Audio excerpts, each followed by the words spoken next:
बेहद परम महाशांति, बेहद के बेहद परम परम దివ్య ఆత్మలకు, జాగృతమైన శ్రేష్టమైనటువంటి ఆత్మలకు, మహా పురుషార్థం చేస్తున్నటువంటి విశేషమైన ఆత్మలకు బాపూజీ దశరథ్ భాయ్ పటేల్ తెలుగు ఛానల్కు స్వాగతం. ఈరోజు మనం 366 ఎపిసోడ్ లోపల సూక్ష్మ శరీరము, కారణ శరీరము, ఆరా ఎలా తయారవుతూ ఉంటుంది, మానవుల యొక్క సంకల్పాల ప్రభావం వల్ల ఎలా మారుతూ ఉంటుంది, ఆరాను ఎలా తయారు చేసుకోవాలి, మనసును ఎలా మార్చుకోవాలి అనేటువంటి విషయం గురించి సూక్ష్మ శరీరంలోని ఆత్మలు, సూక్ష్మవతన ఆత్మలు గురించి కొద్దిగా మనం వివరంగా చర్చించుకుందాము అంటున్నారు అనంతభాయ్. ఎవరి సంకల్పాలు ఎక్కువగా నడుస్తూ ఉంటాయో, అంటే ఎవరైతే ఎక్కువ సంకల్పాలు చేస్తూ ఉంటారో, ఎవరి మనోబలం ఉన్నతంగా ఉంటుందో, ఆత్మ సమ్మాన భావన ఏ వ్యక్తికి తమ ఆత్మపైన ప్రగాఢ భావం ఉంటుందో వారి యొక్క సూక్ష్మ శరీరం వికసించబడి ఉంటుంది. అనగా ఎక్కువ సంకల్పాలు అంటే పాజిటివ్ సంకల్పాలు చేస్తూ ఉంటే వారి మనోబలం ఉన్నతంగానే ఉంటుంది. వారి యొక్క ఆత్మ పైన గౌరవ భావం ఉంటుంది. ఇక అటువంటి వ్యక్తి యొక్క ప్రగాఢ విశ్వాసము, ఆత్మ పైన నమ్మకము వారి యొక్క సూక్ష్మ శరీరాన్ని బాగా డెవలప్ చేస్తూ ఉంటుంది, వికసించి ఉంటుంది. మానవ శరీరాల్లో సూక్ష్మ శరీరం చాలా విలువైనది. అనగా మానవునికి ఒక స్థూల శరీరమే కాదు, సూక్ష్మ కారణ, మహాకారణ, పరం మహాకారణ శరీరాలు ఉన్నాయి అని ఆధ్యాత్మికంలో మనకు తెలుసు. బాపూజీ దీని గురించి చాలా వీడియోల్లో చెప్పడం జరిగింది. అయితే స్థూలంగా అయితే ఈ బ్రహ్మాండం వరకైనా సూక్ష్మ శరీరం చాలా విలువైనది, మహత్వపూర్ణమైనది. ఇది ఆత్మ యొక్క సంకల్ప బలాన్ని, మనోబలాన్ని ఎంతెంత శక్తిశాలిగా ఉంటుందో అంతగా చక్కగా ఉంటుంది. ఈ యొక్క సూక్ష్మ శరీరము స్థూల శరీరం వరకు, లోపల నుండి బయట వరకు వ్యాపిస్తూ ఉంటుంది. ఇంకా ఎవరెవరైతే పాజిటివ్ సంకల్పాలు చేస్తూ తపస్సు, సాధన, ఆధ్యాత్మిక శక్తి కలిగి ఉంటారో వారి యొక్క స్థూల శరీరం బయట 3 అడుగుల వరకు, 8-10 అడుగుల వరకు కూడా ఆరాగా దీని పవర్ అనేది ఉంటుంది. ఎంతెంతగా స్థూల శరీరం వరకు సూక్ష్మ శరీరం వ్యాపించి ఉంటుందో పూర్తిగా ఆక్రమించినప్పుడు ఇక సంద్ అనేది ఉండదు. వేరే ఆత్మలు శరీరాల్లోకి ప్రవేశించడానికి అవకాశం ఉండదు. ఎప్పుడైతే ఆత్మ పవర్ లాస్ అవుతుందో సూక్ష్మ శరీరం కుంచుకుపోతుంది. అంటే స్థూల శరీరానికి, సూక్ష్మ శరీరానికి మధ్యన గ్యాప్ ఏర్పడుతుంది. చిన్నగా ఉంటుంది లోపల సూక్ష్మ శరీరం. ఈ స్పేస్ ఉన్న కారణం వల్ల బయట నుండి 3 తత్వాల ఆత్మలు ప్రవేశించడానికి చాలా అవకాశాలు ఎక్కువగా ఉంటాయి. మన సూక్ష్మ శరీరం ఎంత వికసించి ఉంటుందో అంతంతగా ఆత్మశక్తిశాలిగా ఉన్నట్లు. ఎప్పుడైతే పాజిటివ్ సంకల్పాలతోటి, ఆధ్యాత్మిక జ్ఞానంతో మన ఆరా లోపల పాజిటివ్ ఎనర్జీస్ ఉంటాయో ఇది అందరినీ ఆకర్షిస్తూ ఉంటుంది. స్థూల శరీరం యొక్క ప్రభావం కూడా ఉంటుంది. ఇక్కడ స్థూల శరీరం అయితే 120 సంవత్సరాలు, 150 సంవత్సరాలు జీవిస్తే సూక్ష్మ శరీరం యొక్క ఆయుష్ కోట్ల మిలియన్ల సంవత్సరాల వరకు ఉంటుంది.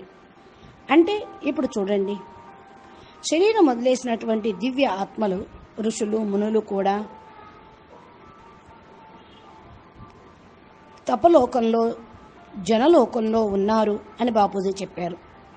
కొంతమంది ఋషులకైతే బ్రహ్మకు వారం రోజుల వయసు, బ్రహ్మకు 15 రోజుల వయసు వరకు జీవించిన వాళ్ళు ఉన్నారు. అంటే వీళ్ళంతా దేంతో ఉంటారు?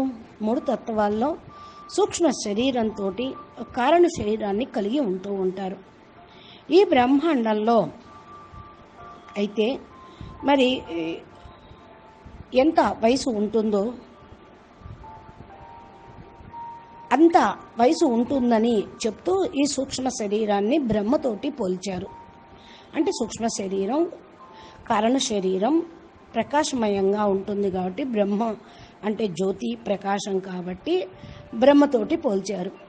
శరీరం వదిలేసినవా కూడా దీని తేజస్సు అనేది తగ్గదు. జనలోకం తపలోకంలో కూడా వెళ్ళి అక్కడే ఉంటారు. కొన్ని మన్వంతరాలు యుగాంతరాల వరకు ఉంటూ ఉంటారు.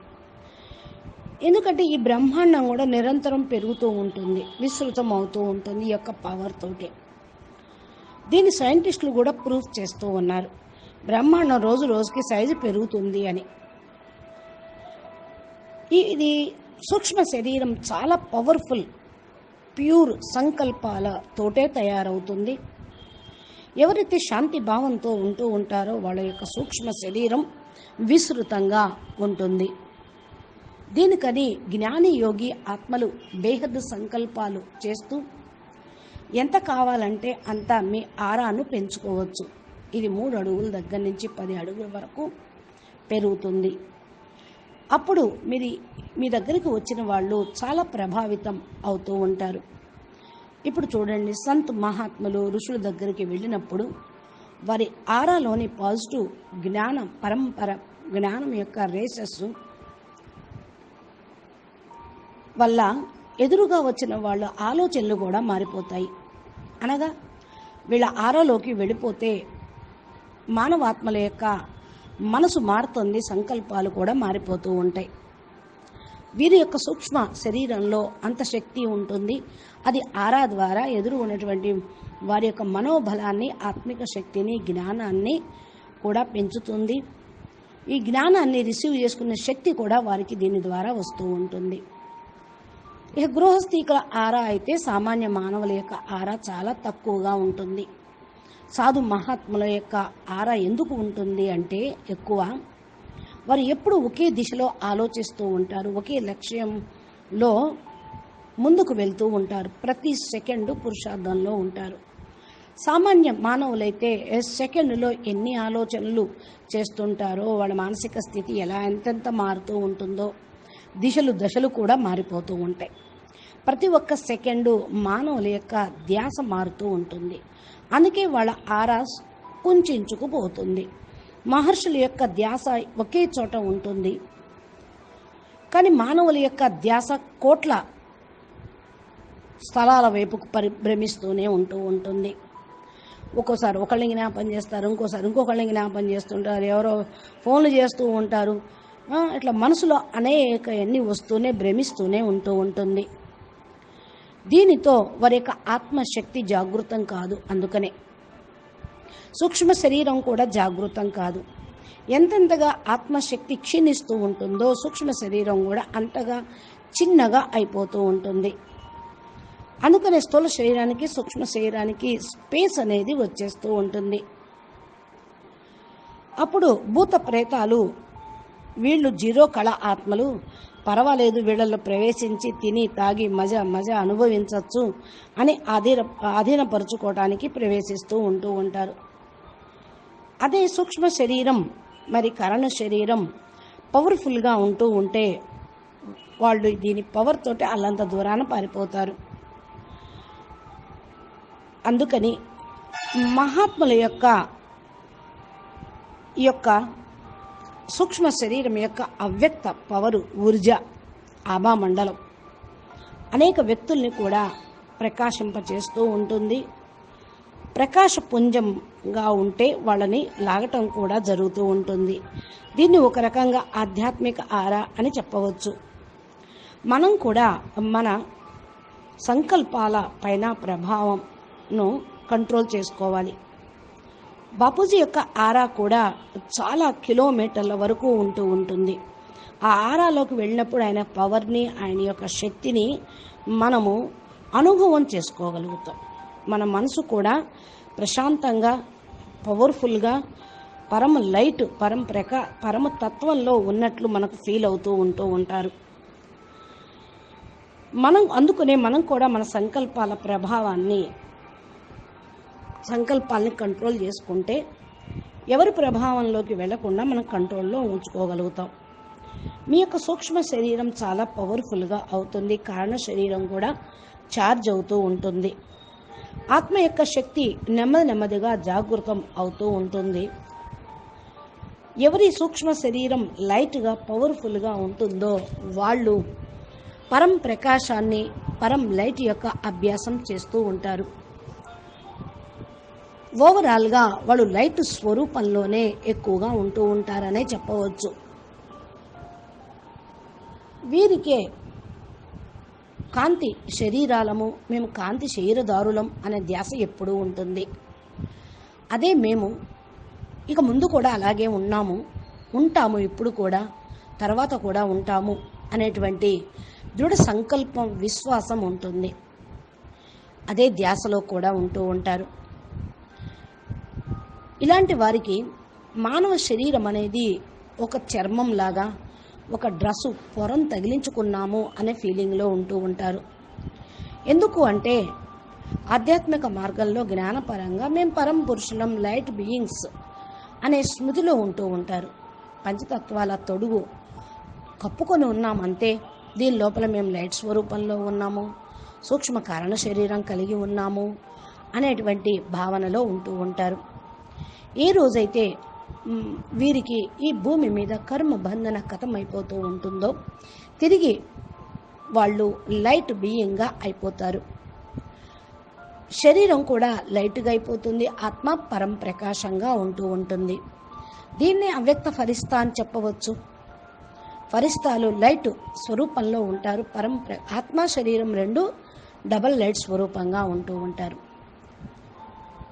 ఇక అటు ఇటు వాడు వెళ్ళవచ్చు కూడా. వాళ్ళ మూల స్వరూపంలోకి చివరికి అక్కడి నుంచి అటు వెళ్తూ ఆకారి నుండి నిరాకారి రూపంలో కూడా వెళ్ళిపోతూ ఉంటారు. పరప్రకాశం పుంజంలోకి వెళ్ళిపోతూ ఉంటారు. అందుకనే బేహద్ జ్ఞానము, ఆధ్యాత్మికమును ఎప్పుడూ ఫాలో చేస్తూ ఉండాలి, వదిలిపెట్టకూడదు.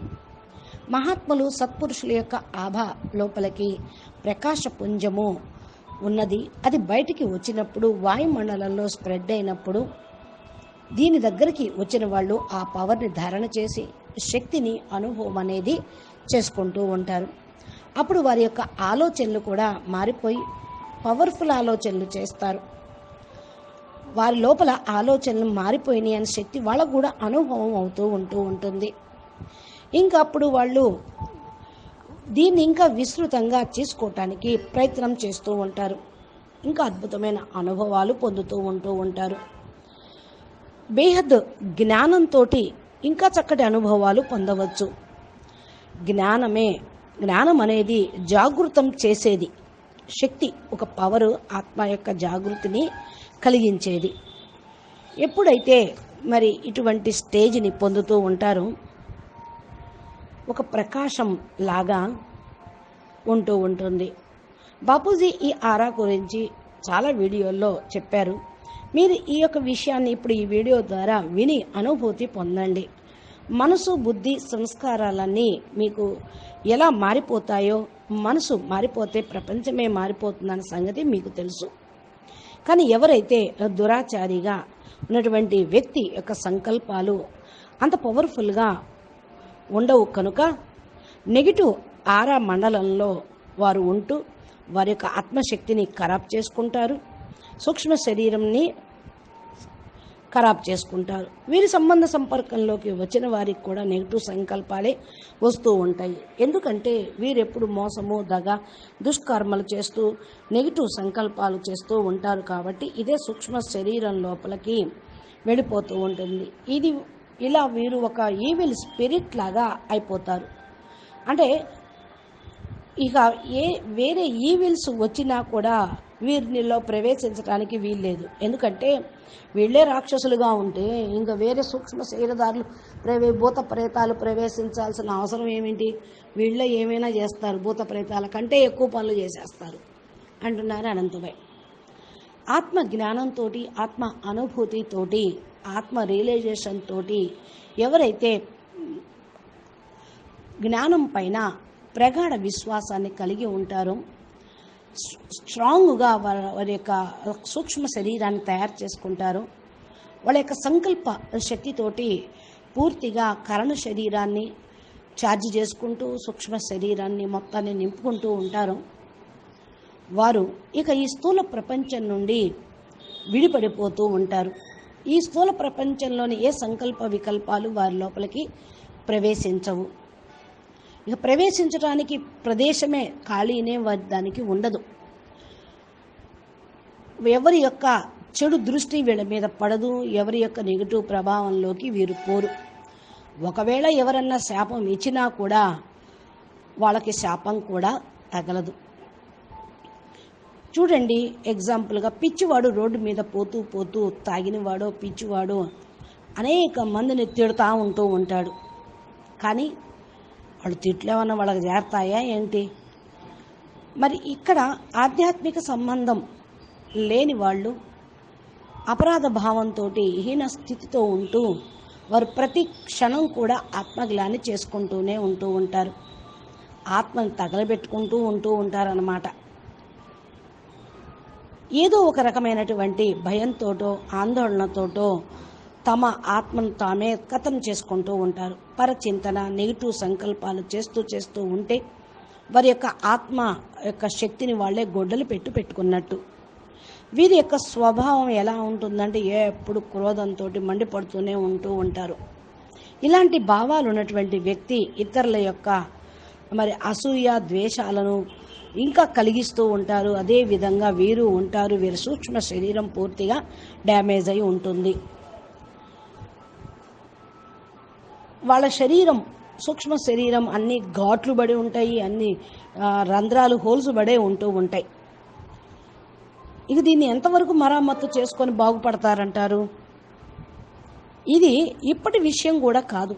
ఇంత ఒక్క జన్మలోనే ఇలా కాదు, అనంతకాలం నుండి అనేక జన్మలు తీసుకుంటూ ఇలాగ చేస్తూ బ్రోడవరి వారి సంకల్ప సంస్కార స్వభావాలు ఒక జన్మ నుండి ఇంకో జన్మకు వస్తూ ఉన్న కారణం వల్ల ఇప్పుడు వారి యొక్క సూక్ష్మ శరీరం ఇంత డ్యామేజ్గా ఉంటూ ఉంటుంది. దీన్ని మీరు అర్థం చేసుకోండి. అందుకే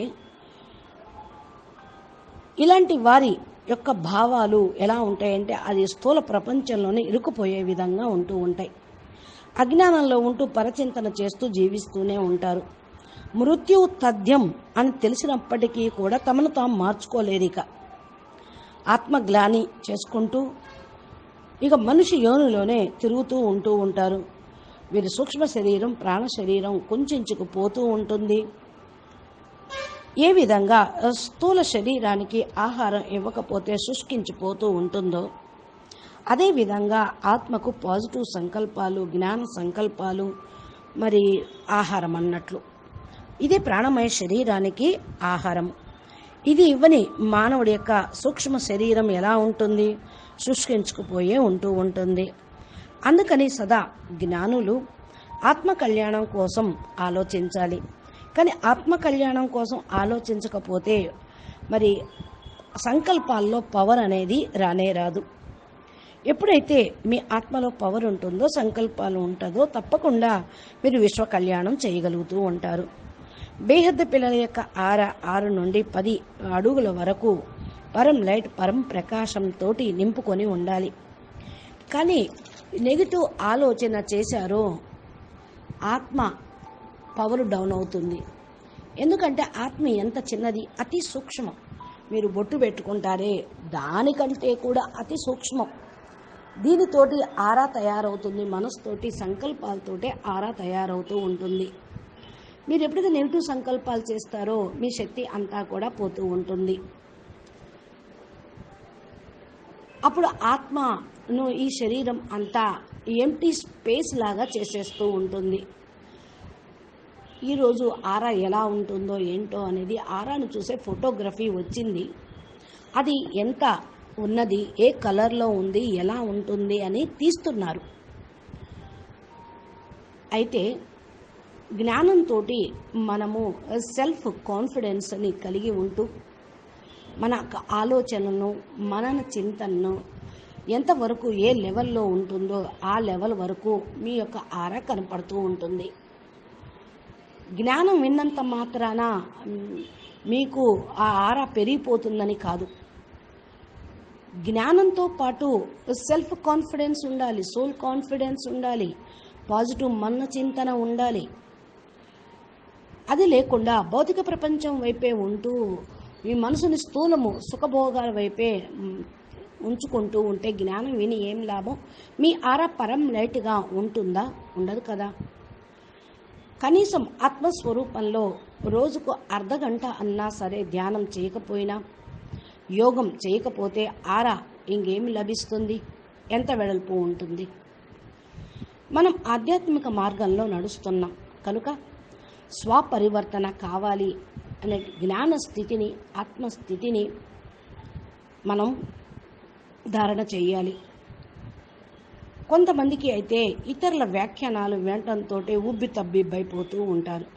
దీనితోటి గొప్పేం కాదు, మీరే నష్టపోతూ ఉంటారు. కొంతమంది జ్ఞానం విన్నప్పటికీ కూడా ఎవరు ఎక్కడికి పోతున్నారు, ఏం చేస్తున్నారు అనేటువంటి విషయాన్ని చూస్తూ ఉంటారు. కానీ చూడాల్సింది అది కాదు కదా. ఇలా చేసే వాళ్ళ యొక్క మనసు నరకానికే తీసుకొని వెళ్ళిపోతూ ఉంటుంది. అసలు జ్ఞాన మార్గంలో మోక్షాన్ని పొందేటువంటి స్థితిని సాధించాలి. ఎవరైతే మనసుని పరివర్తన చేసుకొని సంకల్పాలను కంట్రోల్ చేసుకొని పాజిటివ్గా ఉంటారో వాళ్ళు మోక్షం వైపుకు దారి పడుతూ ఉంటారు. అయితే ఇది కూడా ఒక్క జన్మలో లభించేది కాదు, అనేక జన్మల వరకు ప్యాట్రన్ ఉంటుంది. ప్రాక్టీస్ చేస్తూ ధ్యానం చెయ్యాలి. అప్పుడే అంతక్రితం ఎలా ఉన్నారో ఇప్పుడు ఎలా ఉన్నారో మీకు తెలుస్తుంది. లేకపోతే ఎక్కడ వాళ్ళు అక్కడే ఉన్నట్టు. ఈ మనుష్య జన్మ భగవంతుడిచ్చినటువంటి వరం. ఇది చేతి నుండి జారిపోతే ఎవ్వరూ మిమ్మల్ని రక్షించలేరు. ఎందుకంటే ఈ జన్మలో జ్ఞానం లభించింది, ఆల్మైటీ అథారిటీ భూమి మీద ఉన్నారు. ఈ జన్మలోనే పరమానందం, పరం సుఖం, పరం శాంతి పొందాలి, ముక్తి జీవన్ముక్తి పొందాలి. ఇంకా మళ్ళీ ఏ జన్మలోనూ ఇంత ప్రాప్తి అనేది లభించదు. ఆధ్యాత్మికతను కూడా మీరు పొందలేరన్నమాట. ఏ జీవ జంతువులకు ఆధ్యాత్మిక జ్ఞానం అనేది అర్థం చేసుకునే కెపాసిటీ వారి డిఎన్ఏలో లేదు. భగవంతుడు కూడా అలా వాళ్ళలో ఫీడ్ చేయలేదు. చూడండి మీ మానవ జీవితం ఎంత గొప్పదో, ఈ జన్మ ఎంత గొప్పదో ఒక్కసారి ఆలోచించండి. చాలామంది అంటారు ఆరా ఎలా చూడాలి అని. ఆరా అంటే కంటికి కనిపించేటువంటిది వస్తువేం కాదు, ఏదో ఫోటోగ్రఫీలో తీస్తున్నారన్న దాని లెన్స్ వేరు. చూడండి కొంతమంది యొక్క ఆరా వైట్ లైట్గా తెల్లగా ఉన్నట్టు కనిపిస్తుంది కాసేపు వరకు. మరి వెంటనే వీరి లోపల నెగిటివ్ ఆలోచనలు వచ్చాయి అనుకోండి, ప్రకృతి తప్పకుండా మారిపోతుంది. ఆలోచనలు, విధి విధానం, సూక్ష్మ శరీరం. ఇక అప్పుడు మరలా కూడా ఈ యొక్క ఆరాను చేంజ్ చేసుకోవటానికి చాలా టైం పడుతుంది. ఆరా కుంచుకుపోయింది కదా, సూక్ష్మ శరీరం కూడా సన్నగిల్లి కుంచుకుపోయింది కదా. మళ్ళీ దీన్ని పెద్దగా చేసుకోవడానికి, పవర్ఫుల్గా చేసుకోవడానికి చాలా టైం పడుతుంది. అసలు మీ ఆలోచన మారితే ప్రపంచం మారుతుందంటారు. నెగిటివ్ ఆలోచిస్తే అది చిన్నగా అవ్వటానికి ఎక్కువ టైం కూడా పట్టదు కదా. మరి మీ యొక్క మానసిక స్టేజ్ని మార్చుకోండి, ఆరా కూడా అప్పుడు మారిపోతుంది. కారణ శరీరాన్ని డిశ్చార్జ్ కాకుండా చూసుకోండి. హై లెవెల్కు చేరుకోవాలి అంటే మీ యొక్క మానసిక స్టేజ్ని దృఢంగా చేసుకోవాలి. ఒకవేళ కరణ శరీరాన్ని డిశ్చార్జ్ చేసుకున్నారో మీరు హయ్యెస్ట్ డైమెన్షన్లోకి వెళ్లాల్సినటువంటి హీరో లాంటి ఆత్మలు జీరోగా అయిపోతూ ఉంటారు. అందుకనే పాజిటివ్ సంకల్పాల యొక్క అభ్యాసం అనేది చేస్తూ ఉండాలి. ఇది జ్ఞాన మార్గంలో నడిచే వాళ్ళకి చాలా చాలా అవసరం. జ్ఞానం పైన, ఆత్మ పైన, బాప పైన సంపూర్ణ విశ్వాసము ఉండాలి. ఆధ్యాత్మికం అంటే ఎగతాళి అనుకుంటున్నారా? ఆత్మ జ్ఞానం అంటే మజాక్ అనుకుంటున్నారా? ఆత్మ జ్ఞానం కోసం లక్షల మంది ఋషులు మునులు ఎంతో త్యాగము తపస్సు చేసి వేల సంవత్సరాలు ఉన్నవాళ్ళు ఉన్నారు. వాళ్ళ జీవిత చరిత్రలను చూడండి ఒకసారి. మీరు కూడా అలా కావటానికి ప్రేరణ తీసుకోండి. సమస్త జీవుల యొక్క కళ్యాణం కోసం, స్వపరివర్తన కోసం, విశ్వ పరివర్తన కోసం సంకల్ప శక్తిని పెంచుకోండి. సూక్ష్మ కారణ శరీరాల్ని పవర్ఫుల్గా తయారు చేసుకోండి. అప్పుడు మీ జీవితమే మారిపోతూ ఉంటుంది. ఇది బేహద్ పరంపిత కృపతోటే సంభవం అవుతూ ఉంటుంది. పరమాత్మ యొక్క కృప ఉంటే ఇది గొప్ప విషయం ఏమీ కాదు. ఎందుకంటే మీరు బేహద్ పరంపిత యొక్క ప్రేమలో లవలీనమైపోయి ఉన్నారనుకోండి. ఆ ప్రేమయే శక్తి ఇస్తుంది. దీనితోటే మీరు మారిపోతారు. ప్రేమే అందరినీ మార్చేస్తుంది, అన్నిటినీ మార్చేస్తుంది కదా. బాపును మనసారా హృదయపూర్వకంగా స్మృతి చేయండి, ప్రేమించండి. ఈ యోగంలో స్మృతిలో కళ్ళమ్మటి నీళ్లు వస్తూ ఆనంద బాష్పాలు కార్చినా కూడా మీ అంతఃకరణ శుద్ధి అయిపోతూ ఉంటుంది. పరమాత్మ ప్రాప్తి కోసం సంకల్పం చెయ్యాలి. ఇంతకంటే మనకు కావాల్సింది ఏముంది? బాపు కూడా మీ మనసు నాకు ఇచ్చేయండి, ఇంకేం కావాలి నాకు అంటున్నారు. మనసు ఇచ్చేస్తే ఇంకేం ఉంటుంది? మన మనసు ఎక్కడ ఉంటుందో మనము అక్కడే ఉంటాం. जहाँ हमारा मन होगा वहाँ हमारा तन होगा, जहाँ हमारा तन होगा वहाँ हमारा धन होगा. ఎక్కడైతే మన మనసు ఉంటుందో అక్కడే మన శరీరము ఉంటుంది. ఎక్కడైతే మన శరీరం వెళ్ళిపోతూ ఉంటుందో అక్కడికే మన ధనం కూడా వెళ్ళిపోతూ ఉంటుంది. అందుకనే ఈ స్లోగన్ మనము బీకేలో కూడా చక్కగా నేర్చుకున్నాము. మన్ మనా భవ అనేటువంటి వరదానం బాపు ఇచ్చారు. మనసును ఇచ్చేయండి, నాకేమీ వద్దు, మీ మనసు ఇచ్చేసేయండి అని అంటూ ఉన్నారు. మన్మనా భవకండి, అన్నీ నేను చూసుకుంటాను, అన్నీ కూడా మీకు ఇస్తాను అని భగవంతుడు వాగ్దానం చేస్తూ ఉన్నారు. ఇంతకు మించి ఏం కావాలి చెప్పండి? కాబట్టి పురుషార్థం చేయండి, చక్కటి స్థితిని తయారు చేసుకోండి. ఏది మానవ జీవితంలో అవసరమో, ఏదైతే మనకు లభించిందో వరంలాగా, ఈ వరాన్ని శాపంలాగా చేసుకోకూడదు.